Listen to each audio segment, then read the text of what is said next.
அனைவருக்கும் வணக்கம். இது 76வது வீடியோ. கிட்டத்தட்ட நம்ம இந்த ஆன்லைன் கிளாஸ் ஒரு 11 நாள்ல எடுத்த கிளாஸை நம்ம 1லேருந்து 77 வீடியோவா நான் பிரித்து போட்டிருக்கிறேன். அதில் கடைசி வீடியோவுக்கும் இந்த இந்த இந்த வீடியோவும் அடுத்த வீடியோவோட முடியுது. அதுக்கப்புறம் ஒவ்வொரு வீடியோவும் உங்களுக்கு பிரயோஜனமாக இருக்கிற மாதிரி தான் அடுத்தடுத்த வீடியோக்கள் நம்ம போட போகிறோம். இது அவங்க எப்படி நடத்துகிறாங்க, அதை எப்படி புரிய வைக்கிறாங்க அப்படிங்கிறத அவங்கள பற்றி கொஞ்சம் தெரிஞ்சுக்கணும் அப்படிங்கிற ஒரு இன்ட்ரோ மாரி தான் இந்த 77 வீடியோவுமே.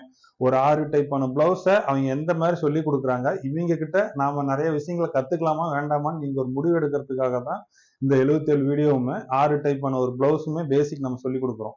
இந்த பிளவுஸை சொல்லி கொடுக்கறத வச்சு தான் நீங்க அது மேற்கொண்டு அவங்க சொல்லி கொடுக்குற விஷயங்களை நீங்க செஞ்சு பார்க்கலாமா வேண்டாமா அப்படிங்கிறத நீங்க முடிவு பண்ணிக்கணும். அதே மாதிரி இந்த 77 வீடியோ பார்த்ததுக்கு அப்புறமா உங்களுக்கு நீங்க முடிவு பண்ணி இந்த சேனலை நீங்க பிடிச்சிருக்கு, இதை கரெக்டாக கண்டினியூ பண்ணோம்னா நாமளும் ஒரு நல்ல முறையில் ஒரு பிளவுஸு தப்பு இல்லாமல் தைக்க முடியும்னு ஒரு நம்பிக்கை இருந்துச்சுன்னா இந்த சேனலை சப்ஸ்கிரைப் பண்ணிக்கோங்க. அதே மாதிரி பெல் சிம்பிளை ப்ரெஸ் பண்ணிட்டீங்க அப்படின்னா நான் போடக்கூடிய ஒவ்வொரு வீடியோஸுமே உங்களுக்கு வந்து நோட்டிஃபிகேஷனாக கிடைக்கும். எந்த வீடியோவுமே நீங்கள் தவறாமல் பார்க்க முடியும். இந்த வீடியோலையும் சில விஷயம் அவங்க கேட்டிருக்கிற சில கொஸ்டின்ஸ்க்கு எல்லாமே அவங்க பதில் சொல்லியிருப்பாங்க.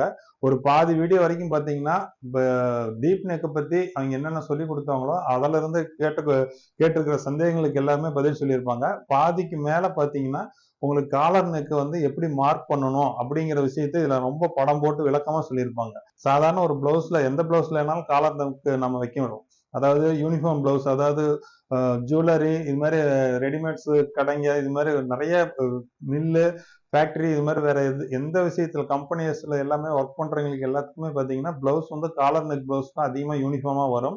அது இல்லாம பர்சனலாவே நிறைய பேர் வந்து காலர் நெக் வச்சு போடுறத வந்து ரொம்ப விரும்புவாங்க. ஒரு சில சேரைக்கு தகுந்த மாதிரி காலர் நெக் வச்சா நல்லா இருக்கும் அப்படின்ட்டு காலர் நெக் வைப்பாங்க. அதுவும் இல்லாம இப்ப சம்மர் சீசன் மாதிரி இருக்கிற காலகட்டத்திலயுமே பாத்தீங்கன்னா காலர் நெக் வச்சாங்கன்னா முதுகு மற்றது எதுவுமே ஸ்கின்னு பாதிக்காம இருக்கிறதுக்கு காலர் நெக் யூஸ் பண்ணுவாங்க.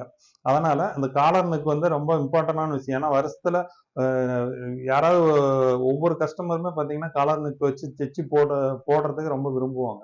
அதனால அந்த காலர் நெக்கில் என்னென்ன ரிஸ்க்லாம் இருக்குது, அதை எப்படிலாம் ஈஸியாக சரி பண்ண முடியும் அப்படிங்கிறது எல்லாமே இதில் மார்க் பண்ணி தெளிவாக காமிச்சிருப்பாங்க.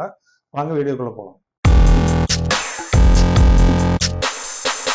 அதே மாதிரி எந்த ஒரு பிளவுஸா இருந்தாலும் ஃபுல் வாயில்ங்கிறது கிடையாது, காட்டன் பிளவுஸுங்கிறது கிடையாது, எதுவா இருந்தாலுமே ஃபர்ஸ்ட் டைம் நீங்க ஸ்டிச் பண்ணி என்னதான் நீங்க வாஷ் பண்ணி என்னதான் பண்ணிட்டு நீங்க தைச்சாலுமே தைச்சதுக்கு அப்புறம் நீங்க தண்ணியில போடும்போது ஒரு துணி வந்து கொஞ்சம் சுருங்கும். சரிங்களா? அது நம்ம தண்ணியில போட்டதா இருந்தாலும் போடாததா இருந்தாலும் எந்த ஒரு மெட்டீரியலா இருந்தாலுமே ஃபர்ஸ்ட் டைம் போட்டுட்டீங்க அப்படின்னாவே துணி வந்து சுருங்கும். ஏன்னா நமக்கு இப்ப லைனிங் வந்து சும்மா லைட்டா ஒரு வாஷ் பண்ணி, ஏன்னா நமக்கு கொஞ்சமாவது அந்த ஸ்டார்ச் அதுல இருந்தாதான் பர்ஃபெக்டா ஒரு பிளவுஸ் வந்து கட் பண்ணி தைக்க முடியும். நம்ம வந்து ஃபுல்லா அதுல இருக்க ஸ்டார்ச் பூரா எடுத்துட்டு நம்ம பழைய துணி மாதிரி வச்சு அயன் பண்ணி தைச்சோம் அப்படின்னா அதுல வந்து உங்களுக்கு ஃபிட்டிங்கே வராது. சரிங்களா? அதனால நம்ம லைட்டா ஒரு 2-3 மினிட்ஸ் தான் தண்ணியில போட்டு புழிஞ்சு காய போட்டு நம்ம தைச்சிடறோம். ஆனா அதுக்கப்புறமும் நீங்க தண்ணியில போடும்போது துணி வந்து சுருங்கும். அப்போ நம்ம போடும்போது சும்மா லைட்டா ஒரு லூஸ் இருந்தாலுமே நீங்க ஃபர்ஸ்ட் டைம் வாஷ் பண்ணிட்டு போடும்போது உங்களுக்கு அந்த பிளவுஸ் வந்து நல்லாவே ஃபிட்டிங்கா இருக்கும். அப்போ ஒரு பிளவுஸ் நம்ம வந்து ஓரளவுக்கு இழுத்து போடுற அளவுக்கு வரணும் அப்படின்னா கொஞ்சம் லூஸ் இருந்த துணி தான் நம்ம தண்ணியில போட்டதுக்கு அப்புறம் டைட் பண்ணி போடுற மாதிரி வரும். அப்புறம் கொஞ்ச நேரம் ஆக ஆக அதுவே உடம்புக்கு தகுந்த மாதிரி, அந்த உடம்புனுடைய ஈரத்தன்மைக்கு தகுந்த மாதிரி அதுவாவே லூஸ் கொடுத்துரும். அதனால நம்ம 100% வந்து ஃபிட்டிங்கா எந்த ஒரு பிளவுஸுமே தைச்சு நம்ம போட முடியாது. அப்படி நம்ம போட்டோம்னா நம்ம ஒரு போட்டோ ஷூட் இந்த மாதிரி தான் அதுக்குதான் போட முடியுமே ஒழிய, நமக்கு நார்மலான ஒரு சுருக்கம், நார்மலான ஒரு கிரீஸ் எல்லாம் இருந்தா மட்டும்தான் நான் அதை வந்து நம்ம ஃபுல் டே போட்டுட்டு இருக்க முடியும். நமக்கு மெயினா தேவை நம்ம நினைக்கிற மாதிரி ஒரு நெக் ஷேப்பு, ஷோல்டர் வந்து இறங்கி வரக்கூடாது, துணி வந்து மேல சுருண்டு சுருண்டு மேல போகக்கூடாது. இதெல்லாம் தான் நமக்கு வந்து ஃபிட்டிங். சரிங்களா? மத்தபடி வெளியில இருந்து பார்க்கும்போது லைட்டா ஒரு சுருக்கம் தெரியுது இங்க, அது வந்து ஃபிட்டிங் கிடையாது. அப்படி சுருக்கமே இல்லாம அயன் பண்ணி மாதிரி நம்ம போட்டோம் அப்படின்னா நம்மளால எந்த ஒரு ஆக்டிவிட்டிஸுமே நம்மளால பண்ண முடியாது. ஒரு டே ஃபுல்லா ஒரு பிளவுஸ் நம்ம போடுறோம் அப்படின்னா ஒரு ஹாஃப் டே பாத்தீங்கன்னா நமக்கு நல்லா ஃபிட்டிங்கா தெரியும். அதுக்கப்புறம் ஹாஃப் டேக்கு மேல பாத்தீங்கன்னா வெயிஸ்ட் எல்லாம் கொஞ்சம் லூஸ் ஆக ஆரம்பிச்சிடும். அது எதனால அப்படின்னா நமக்கு வயிற்றுல, அதாவது நமக்கு பசி நேரமா இருக்கும், நம்ம சாப்பிடாம இருப்போம், அந்த மாதிரி எல்லாம் நேரம் ஆகும். துணி வந்து கொஞ்சம் ஈரத்தன்மையால பிளெக்சிபிள் ஆகும். அந்த மாதிரி ஆகும் போதெல்லாம் இடுப்பு வந்து கொஞ்சம் அதுக்குதான் எக்ஸ்ட்ரா ஒரு ஹூக் வச்சு அதுல வந்து நம்ம டைட் பண்றோம். அந்த மாதிரி சின்ன சின்ன ஒரு இது வந்து நமக்கு ட்ரெஸ்ஸிங்ல வரும். அதனால அதாவது பிளவுஸ்ல மெயினா வரும். சுடிதார்ல எல்லாம் வருதா அப்படிங்கிறது தெரியாது. அது மேக்சிமம் நம்ம கொஞ்சம் லூஸா தான் போடுவோம். ஆனா பிளவுஸை பொறுத்த வரைக்கும் ஃபிளெக்சிபிலிட்டி வந்துட்டே தான் இருக்கும். ஆனா நமக்கு வந்து ஒரு ஷோல்டர் ஃபால் வரக்கூடாது. நெக்கு நமக்கு தெரிஞ்ச நமக்கு பிடிச்ச மாதிரி நல்லா டீப்பா நமக்கு என்ன மாடல் பிடிக்குதோ அந்த மாதிரி வைக்கிறோம். கையெல்லாம் வந்து ரொம்ப ஃபிட்டிங்கா யாரோ இப்படி இழுத்து பிடிச்சிட்டு இருக்கிற மாதிரி எல்லாம் நம்ம போட்டிருக்கவே முடியாது. ஒரு நாள் ஃபுல்லா போட்டிருக்கணும். கொஞ்சமாவது நமக்கு ஃப்ரீயா இருந்தாதான் எல்லா வேலையுமே நம்மளால செய்ய முடியும். அதனால அந்த மாதிரி தான் நம்ம வந்து ஒரு இதை கொடுக்கணுமே ஒழிய ஃபினிஷிங்கா கொடுக்கணும். அயன் பண்ணி நம்ம தைக்கிற ட்ரெஸ்ஸையே நீங்க அந்த ஸ்டிச்சஸ் இதெல்லாமே அயன் பண்ணி போட்டீங்கன்னாவே நல்லா நீட்டா சூப்பரா வரும் உங்களுக்கு. சரிங்களா? நம்ம மேக்சிமம் வந்து முன்னாடி தான் அயன் பண்றோம். ஏன்னா இப்ப வர மெட்டீரியல் எல்லாம் நம்ப முடியறது இல்லைங்க. நம்ம என்ன ஹீட் வச்சு பண்ணாலும் அது வந்து இதாயிருது. அந்த ஹீட் ரெசிஸ்டன்ஸ் வச்சு நம்ம அந்த மாதிரி பாயிங் பாக்ஸ் வருது. அது வச்சு பண்ணிட்டோம் அப்படின்னா பிரச்சனை கிடையாது. எந்த ஒரு பட்டு துணியா இருந்தாலும் பூனம் கிளாத்தா இருந்தாலும் நம்ம பண்ணலாம். ஆனா நம்ம மேக்சிமம் ஸ்டிச்சிங் பண்றதுக்கு முன்னாடி நம்ம அயன் பண்றோம். அதுக்கப்புறம் நல்லா நகத்துல ப்ரெஸ் பண்ணி விட்டுறோம். கரெக்டான ஒரு ஃபோல்டிங்ல மடிச்சு வைக்கிறோம். அப்படி வச்சுட்டோம் அப்படின்னாவே ஒண்ணு மேல ஒண்ணு வைக்கும்போது அதுவே நீட்டான ஒரு ஷேப்புக்கு வந்துடும். எப்பவுமே துணியை ஹேண்டில் பண்றது வந்து ரொம்ப கேர்ஃபுல்லா பண்ணணும். எந்த இடத்துலயுமே நம்ம துணியை வந்து கசக்கியோ சுருட்டியோ போட்டுறக்கூடாது. எப்ப வைக்கிறதா இருந்தாலும் ஒரு பிளவுஸ்னா அந்த பொசிஷனுக்கு தகுந்த மாதிரி மடிச்சு வச்சு பழகணும் அப்படின்னாவே நமக்கு வந்து அதுல பார்க்கும் போதே உங்களுக்கு நீட்டா இருக்கும். அந்த பிளவுஸை எடுக்கும் போதே. ஏன்னா ஒரு சிலர் மெஷர்மெண்ட் கொண்டு வந்து கொடுக்குற பிளவுஸ் எல்லாம் நம்ம பார்த்தோம்னா அவ்வளவு கொடுமையா இருக்கும். ஏன்னா அவங்க அதை கரெக்டா ஃபாலோ பண்றது இல்லை அப்படிங்கிறது தான். எந்த ஒரு பிளவுஸுமே அதுக்கான பொசிஷன்ல நீங்க நீட்டா அடிக்கி வச்சாவே போதும். கீழே வர பிளவுஸ் எல்லாமே உங்களுக்கு அயன் பண்ண மாதிரி ஒரு மாதிரி நீட்டா வந்துடும். அதனால ஒரு சில விஷயங்களையும் நம்ம ஃபாலோ பண்ணோம் அப்படின்னாவே உங்களுக்கு அது வந்து நீட்டா இருக்கும். எப்பவுமே பிளவுஸ் அப்படிங்கிறது வந்து அந்தந்த சாரீக்கு நம்ம சாரியை விட அந்த பிளவுஸ் தைக்கிறதுக்கு நிறைய எஃபர்ட் போடுவோம், நிறைய யோசிப்போம். இப்படி தைச்சு போட்டா நல்லா இருக்கும், அதுக்கு இந்த மாடல் நல்லா இருக்கும், நிறைய விஷயங்கள் செஞ்சுதான் ஒரு பிளவுஸை நம்ம பண்றோம். பண்ணதுக்கு அப்புறமும் அதை எப்படியா நம்ம பாதுகாத்து வைக்கணுமோ அப்படி வச்சோம்னா தான் அதை வந்து நம்ம லைஃப் லாங் நீட்டாவே அந்த சாரிக்கு அந்த பிளவுஸாவே கொண்டு போக முடியும். நம்ம என்ன பண்றோம், சரியா ஹேண்டில் பண்ணாம விட்டுட்டோம் அப்படின்னா சாரி நல்லாவே இருக்கும், பிளவுஸ் வந்து சீக்கிரம் போயிடும். அந்த மாதிரி இல்லாம நம்ம கரெக்டா அதுக்கு நம்ம எப்பவுமே நம்ம சைட்ல பாத்தீங்கன்னா ஈஸ்ட் அலவன்ஸ் மீறி சீம் அலவன்ஸ் கொடுக்குறோம். சீம் அலவன்ஸ் என்ன ஆகுது அப்படின்னா நம்ம கொஞ்சம் உடம்பு போட்டா பிரிச்சுக்கலாம் அப்படிங்கிற மாதிரி தான் கொடுக்குறோம். ஆனா அது கொடுக்குற பர்பஸுக்கு நம்ம அந்த துணியை வந்து கரெக்டா ஃபாலோ பண்றோமா அப்படின்னா நிறைய பேர் பண்றது இல்லை. ஏன்னா ஒரு சாரிக்கே பாத்தீங்கன்னா எத்தனையோ முறை பிளவுஸ் தைச்சிடுறாங்க. அப்படி இல்லாம அந்த ஒரு சாரிக்கு அந்த பிளவுஸ் அப்படின்னா அந்த சாரியை நம்ம எப்படி ஹேண்டில் பண்றோமோ அதே மாதிரி அந்த பிளவுஸையும் நம்ம ஹேண்டில் பண்ணோம் அப்படின்னா மட்டும்தான் அதை வந்து நம்ம நீட்டா அந்த சாரிக்கே லைஃப் லாங் அந்த பிளவுஸை போட்டு. ஏன்னா அதுதான் உங்களுக்கு ஒன்ஸ் நீங்க எடுக்கிற எப்பவுமே ஒன்ஸ் எடுத்து ஃபர்ஸ்ட் டைம் போடுற அந்த லுக் வந்து நீங்க மறுபடியும் எத்தனை பிளவுஸ் தைச்சு போட்டீங்கனாலும் அது வராது. அதனால எப்பவுமே நம்ம ஹேண்டில் பண்றது டெய்லரிங்கை பொறுத்த வரைக்கும் நம்ம மேக்சிமம் ஒரு சில விஷயங்கள் வந்து பேசிக்காவே நம்ம ஃபாலோ பண்ணணும். அயன் பண்ணி வைக்கிறது, துணியை மடிச்சு வைக்கிறது, இந்த மாதிரி எல்லாம் பண்ணணும் அப்படின்னாலே நமக்கு வந்து எப்ப தைச்சாலுமே அந்த இன்ட்ரெஸ்ட் வந்து குறையாம அப்படியே இருக்கும். மேடம், இப்ப நீங்க சொல்லி கொடுத்ததுலயே ஏதாவது டவுட் வந்துச்சுன்னா நம்ம வீடியோ பார்த்துமே நம்ம கரெக்ட் பண்ணிக்கலாம்ல மேடம்? பண்ணிக்கலாம். ஏன்னா வீடியோஸும் நான் போடதான் போறேன் ரெகுலரா. அதனால உங்களுக்கு ஆட்டோமேட்டிக்கா என்ன டவுட் இருந்தாலும் நீங்க அதுல பாத்தீங்கன்னா தெரியும், கமெண்ட்ஸ்ல போட்டீங்கன்னாலும் நான் உங்களுக்கு அதை சொல்றேன்.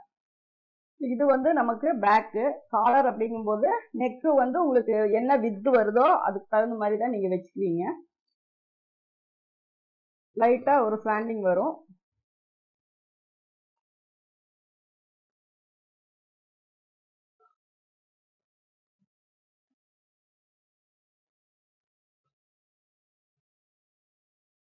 இதுல என்ன பண்றோம்னா இங்க 1/2 இன்ச் வரைக்கும் நமக்கு ஸ்டிச்சிங் இது போயிடும். அதுக்கு மேல சும்மா லைட்டா ஒரு 4 இன்ச்சுக்கு மட்டும் ஒரு பெண்டு கொடுத்தீங்கன்னா போதும். ரொம்ப கொடுக்க தேவையில்லை காலர் நெக்குக்கு.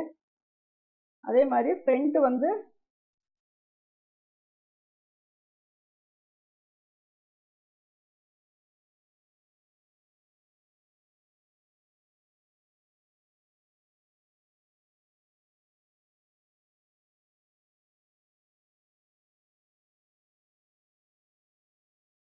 ஃப்ரண்ட்ல வந்து நீங்க இதுல என்ன ஷேப் வேணுமோ அதை நீங்க வச்சுக்கலாம். இப்படி டைமண்ட் ஷேப் வேணுமா, ரவுண்ட் ஷேப் வேணுமா, எது வரைக்கும் வேணாலும் நீங்க வச்சுக்கலாம்.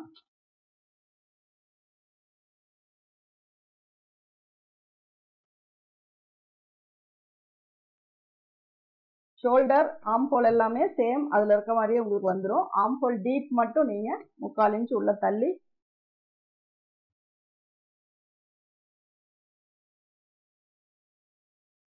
இப்படி வச்சு வெட்டிடுவோம்.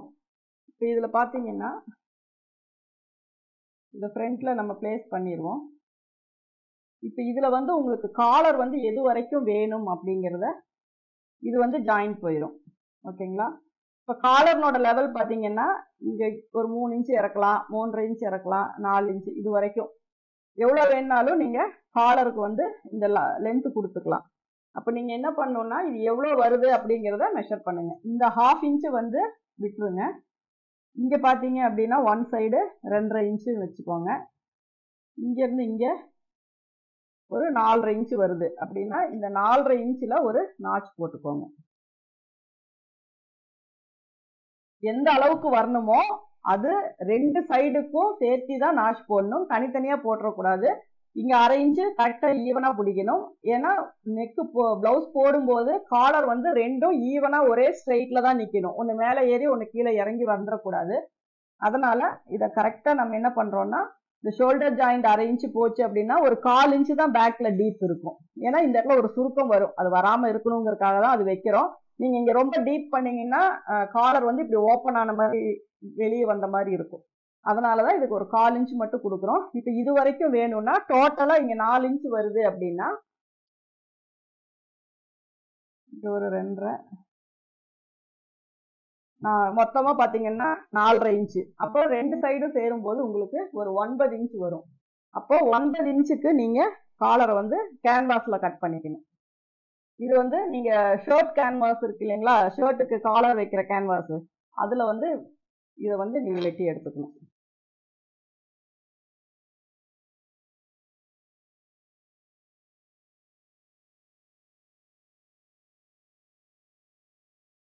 கரெக்டா சென்டர் ஃபோல்ட் பண்ணிக்கோங்க.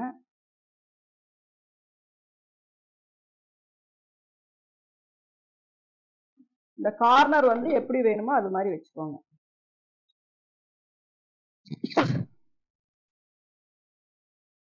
ஒன்பது இன்ச் எங்க வருதோ அந்த இடத்துல இந்த கார்னர் வச்சு இந்த ஷேப் கொடுத்துக்கோங்க.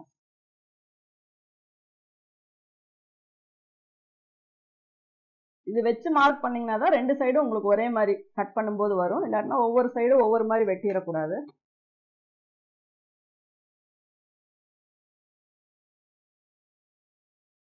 இப்படி வந்து நம்ம வெட்டிக்கணும். வெட்டினதுக்கு அப்புறம் நீங்க இங்க வச்சு பார்க்கும்போது இந்த அளவு உங்களுக்கு கரெக்டா இப்படி வரணும். ஓகேங்களா? இங்க என்ன அளவு இருக்கோ அந்த அளவுக்கு தான் வெட்டணும். சரிங்களா? இங்க வந்து 1/2 இன்ச் இதுல போயிடும்.